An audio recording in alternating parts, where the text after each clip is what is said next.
Kristo. I want us today to realize that we are all needy. Ffenna tulina okizuula waneno nti ffenna twetaaga. God designed us only to be dependent on His grace. Tulaba leero ng'abakkiriza. Sometimes God can give us position. Katonda ayinza otuwa eddaala. Sometimes God can give us money. Oba n'atuwa ssente. But for us, instead of using it to bring the glory to God, naye ate ffe okukikozesa okuleeta ekitiibwa kya Katonda, we are going to use it for our own personal gain. tugenda sikozesa nti twematiza ffe ng'abantu.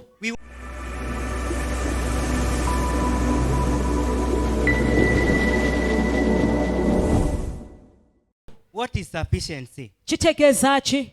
We see that a personal trait of Jesus Christ that must only be to those who serve Jesus Christ. Kye kintu ekiri eri abo abakkiririza mu Kristo. I want us today to realize that we are all needy. Ffenna tulina okizuula waneno nti ffenna twetaaga. God designed us only to be dependent on His grace. Katonda yatulokola ffenna okubeera ku lw'ekisa kye. Because the provisions of God is in the basis of His grace. Kubanga obugabirizi bwa Katonda buli ku kisa kye. So let us always be content in the God's grace that He has showered on us. Kati tubeere nga tugumidde ku kisa kya Katonda ky'atuwadde. Because this life that we live in today, kubanga buno bulamu bwe tulimu olunaku olwaleero, it is a life that we are always in need of something. Kubanga bwe bulamu nti ffenna tuba twetaaga ekintu ekimu. At times we don't realize how God deliver us from the certain challenges that we face in our life. Ebiseera ebimu tetumanya engeri Katonda gy'atununulamu mu bizibu bye tuba tuyiseemu. So that is the sufficiency of His grace that we are talking about. Kyekyo ekisa kye kye twogerako ekijja mu bujjuvu. That even in the deepest need of our lives, Nti newankubadde twetaaga mu bulamu bwaffe buno obwa bulijjo, He always supply our needs. buli lunaku aba agabirira ebyetaago byaffe. Is that not the sufficiency of God's grace, friends? Si kyekyo ekisa kya Katonda mazima ddala. Praise be to God. Mukama yeebazibwe. So today we are going to see that how do we realize the sufficiency of God's grace? Tukiraba tufuna tutya ekisa kya Katonda. Because sometimes you might fail to realize the sufficiency of God's grace in your life. Olumu toyinza nakiraba mu bulamu bwo ekisa kya Katonda. What best gift that God has given you that you have in your life? Ekirabo ekirungi ekyo Katonda kyakuwadde mu bulamu bwo. It is better for us to realize and understand them.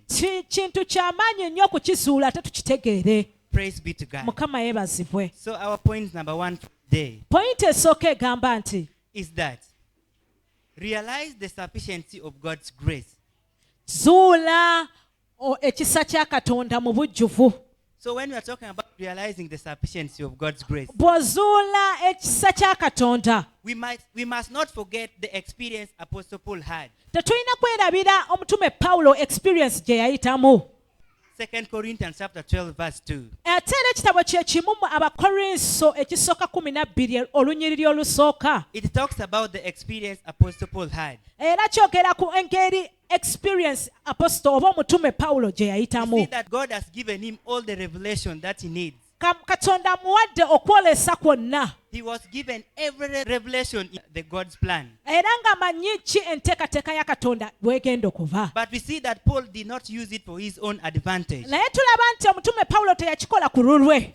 He received the revelation that God has given him to do the work of the Lord. Yakifuna okukola emirimu gya Katonda. He didn't use it for his personal gain. Teyakikola nti yeematiza ye ng'omuntu. So we see that today, as believers, Kati tulaba leero ng'abakkiriza. sometimes God can give us positions. Katonda ayinza otuwa eddaala. Sometimes God can give us money. Oba n'atuwa ssente. But for us, instead of using it to bring the glory to God, Naye ate ffe okukikozesa okuleeta ekitiibwa kya Katonda, we are going to use it for our own personal gain. tugenda sikozesa nti twematiza ffe ng'abantu. We want to acquire more wealth and more wealth and more wealth. Twagala tufune obugagga. But imagine how beautiful it would be if we use our possession or our money to serve the Lord. Kyandibadde kirungi kitya okozesa ssente zo mu kuweereza Katonda. Praise be to God. Mukama yeebazibwe. So we see that Apostle Paul uses his the revelation that God gave him. tulaba nti omutume Pawulo akozesa okwolesebwa Katonda kwako oba okubikkulirwa Katonda kwamuwadde to do the work of the Lord. okukola emirimu gya Katonda. But in most cases, Naye ebiseera ebisinga in our times today, mu bino ebiro bye tulimu we have the revelation of God in the Bible. tulina okwolesebwa oba okubikkulirwa mu Bayibuli. God has already revealed everything that we need to know is in the Bible here. Katonda buli kimu yakissa mu Bayibuli ky'olina okumanya. But sometimes most people use it for their own advantage. Naye ate ebiseera ebisinga abantu bakikozesa kwematiza bo nga bo.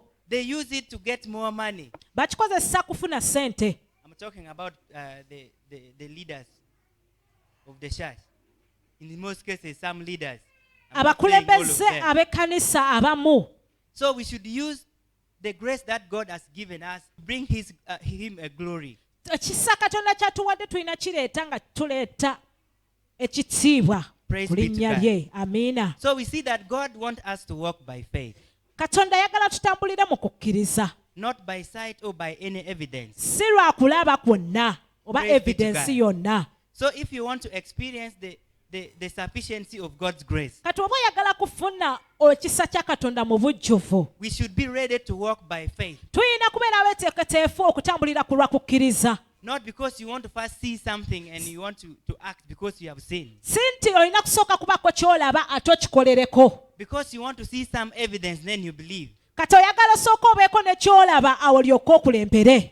Then you will not experience the God's grace. Awo tojja kufuna ekisa kya Katonda. Because when we talk into things to do with salvation, salvation is by grace through faith. Kubanga obulokozi kiri mu kukkiriza. So when you don't have faith, Nekisa. how can you have salvation then? Kati oba tolina kukkiriza onaabeera batya n'obulokozi. So we should always walk by faith Tulina okutambulira lwa kukkiriza. if you want to realize the sufficiency of God's grace in our life. Oba twagala okumanya obujjuvu bw'ekisa kya Katonda mu bulamu bwaffe. Praise be to God. Mukama So yeebazibwe. this morning, believers, Kati abakkiriza ku makya I gano. want to encourage us Kati njagala twezzeemu amaanyi. that we must understand the sufficiency of God's grace that we are having. Tulina okutegeera ekisa kya Katonda kye tulina.